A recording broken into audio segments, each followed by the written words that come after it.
आज एक बैनुल-अक़वामी अखबार ने ये अदारे ने यह खबर शाया की कि पाकिस्तान की नूर खान एयरबेस के ऊपर ईरान का एक जहाज़, जिसको उन्होंने कहा कि ये जंग की वजह से पाकिस्तान ने इनको तहफ़्फ़ुज़ दिया, और वो नूर खान एयरबेस के ऊपर आकर वो जहाज़ खड़ा रहा।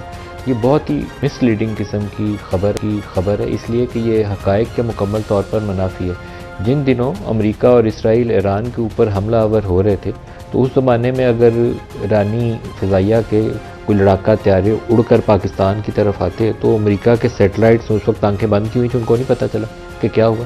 तो हमने मुख्तलिफ सिक्योरिटी के लोगों से इस पे इनपुट लेने की कोशिश की कि इसकी खबर की बुनियाद पड़ी कहाँ से। तो पता ये चला कि जिस ज़माने में अमरीकी वफूद और ईरानी वफूद इस्लामाबाद में डायलॉग के लिए आए, तो उनके साथ सिक्योरिटी वाले जहाज़ भी आए, सिक्योरिटी की टीम्स भी आई। जेडी वैंस आए तो उनके साथ एडवांस सिक्योरिटी की टीम थी। उनका पूरा लंबा चौड़ा हमला होता है, उनकी गाड़ियाँ भी साथ आती हैं, जहाज़ भी साथ आते हैं। इसी तरीके से ईरान से अगर कालिबॉफ और अब्बास अराक़ची आए थे, तो उस ज़माने में इसराइल से इतना ख़तरा था कि ये इनका जहाज़ टेक ऑफ करेगा तो वो अटैक ही ना कर दें, तो उनके साथ भी जहाज़ आए और वो जहाज़ यहाँ पास रहे, खड़े रहे, और सिक्योरिटी की और एडवांस बातचीत की टीमें भी यहाँ पे मौजूद रहीं। जब जेडी वैंस वापस भी चले गए, ईरानियन टीम तब भी यहाँ मौजूद थी।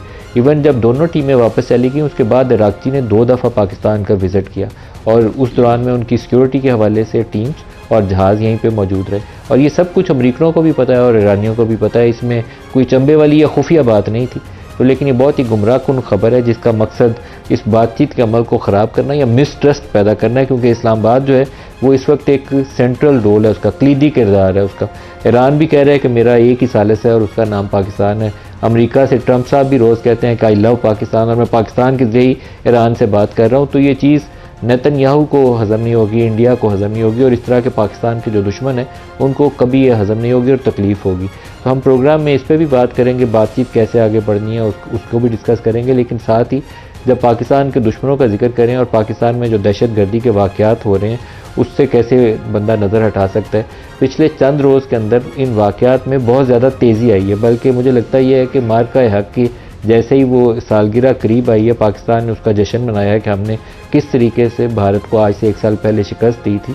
तो उसी अरसे में ये जो हमारे मखसूस अज़ला हैं अफ़गानिस्तान के, जो दहशत गर्दी का ख़ास निशाना बनते हैं। बाकी तो दहशत गर्दी पूरे पाकिस्तान में होती है, लेकिन कुछ एरियाज़ ऐसे हैं जो अफ़गान बॉर्डर के करीब होने की वजह से वहाँ पर उनकी रसाई ज़्यादा आसानी से हो जाती है, और वहाँ पर इनोसेंट सिविलियंस शहादतें पाते हैं, फ़ौज के जवान, पुलिस के जवान वो शहादतें देते हैं। तो 9 मई के वाक़े से शुरू करूँ, अगर मैं बहुत पीछे नहीं जाता मैं आपको, वैसे तो ये पिछले 1 हफ़्ते के अंदर बहुत तेज़ी इसमें आई है। तो 9 मई में हंगू में वाक़या हुआ, जिसमें मार्टर गोला आबादी पर गिरा, जिसमें 6 शहरी शहीद हुए और 13 ज़ख्मी हुए। 9 मई को बन्नू में पुलिस चौकी पर खुदकुश हमला हुआ, जिसमें 15 पुलिस एहलकार शहीद हुए। 10 मई को लक्की मरवत में मुसल्लह अफराद की जानिब से एडिशनल डिप्टी कमिश्नर की गाड़ी पर हमला किया गया। 11 मई को अटक में खुशालगढ़ वाली चौकी जो है उसके ऊपर अटैक किया गया, और ये खुदकुश हमला था ये वाला भी। फिर 11 मई को इस्लामाबाद में एक हमले का मंसूबा नाकाम बनाया गया, जिसके मतलब वो कोयटा से वो खातून बमबार को गिरफ्तार किया गया। 12 मई को बन्नू में, और 12 मई को ही दूसरा वाक़या जो है लक्की मरवत का, जिसमें अभी नंबर्स आ रहे हैं, मैं नंबर्स नहीं बोलूँगा, लेकिन उसमें काफ़ी ज़्यादा शहादतें हैं और काफ़ी ज़्यादा लोग ज़ख्मी हैं। बहुत ही तकलीफ़ दे वाक़या था।